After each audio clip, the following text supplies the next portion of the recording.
Hey everybody, this is ManuFracture, brand strategist and founder of ManuFracture, here today with another episode of Ambitions of an Agency. Today I'm going to talk about execution, why it's messy, and what to do about it. So basically, I've been working with a client on a project for a long time. It's been like 6 months now, perhaps, I'd say.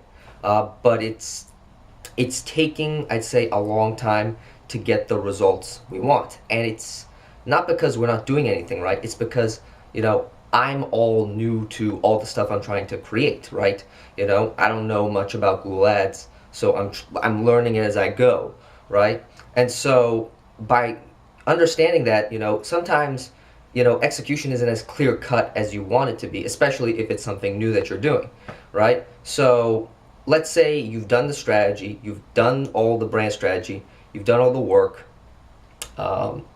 you've put in all the effort to really bring out a beautiful message out of the whole thing, right? And you know that it's, at least it's going to be foundationally strong, right?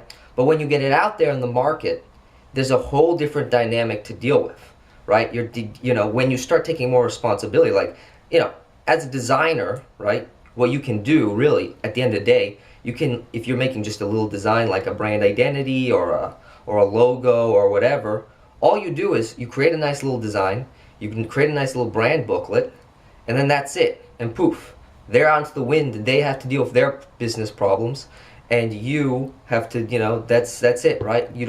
So a brand identity doesn't actually change much, if at anything at all. Now, what happens is if you start pushing out the brand identity, and that's the marketing part. It's like, now you have to push the brand identity out, push the branding message out, so to say. And once you start pushing it out, you start running into difficulties if you don't know what you're doing. And honestly, I'll tell you, I didn't know what I was doing at first.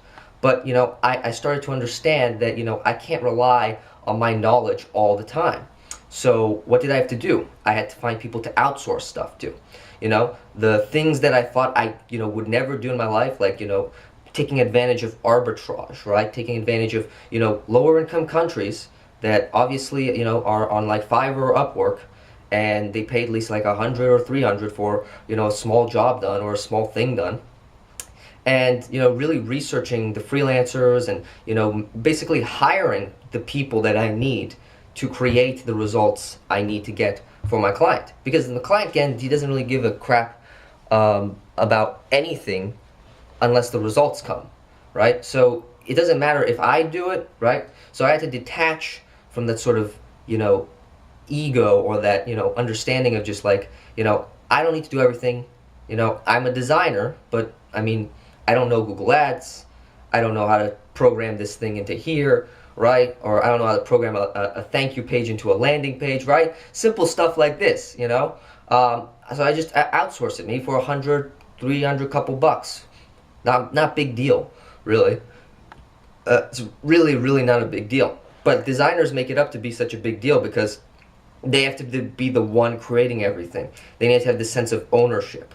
But you can't have that ego in the way when you're executing, right? And if you're going further than the branding stage, which is just putting out the message and saying, oh, la-di-da, let's just put it out there, let's have it done, da-da-da, and then, you don't do anything after that. You don't track progress. You don't measure results. When you don't do that, you don't really know if you've helped your client out, right? And that can, piss off a lot of designers because they're like, well, I helped them. I built a brand identity. I built something for them. It's like, no, you didn't. No, you didn't.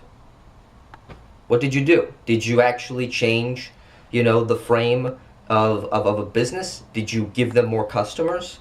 Can you track that? And if you can, there are many branding agencies out there that possibly can do this, but how many actually do, right? How is that even relevant?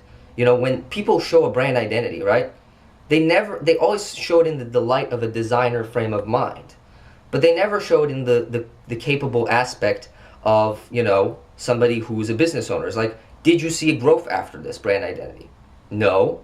Well, then it was unsuccessful. It's pretty, but it's unsuccessful. And that can be like a tough pill to swallow.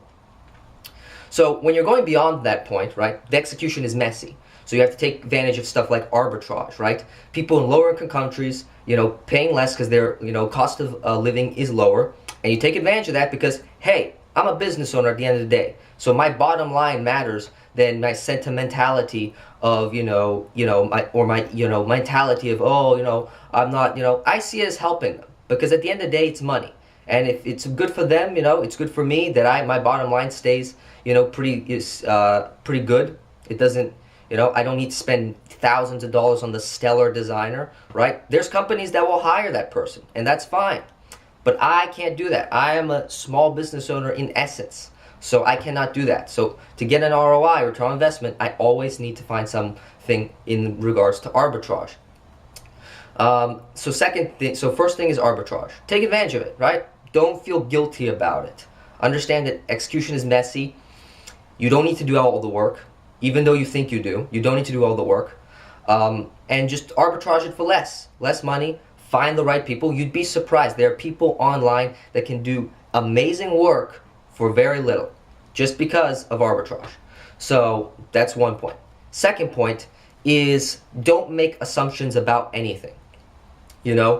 Understand that everything is tied to data for the most part, right? There's uncertainties, there's chaos, there's, maybe in our cases, like people aren't searching as much online, okay? But why aren't they searching much online for the certain type of, selling condos thing?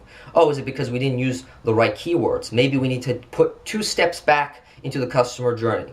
Maybe it's about selling condo tips, right? Maybe they want to get more information. They want to be educated first, right? And maybe not all condo owners live in Florida, right? What happens there, right?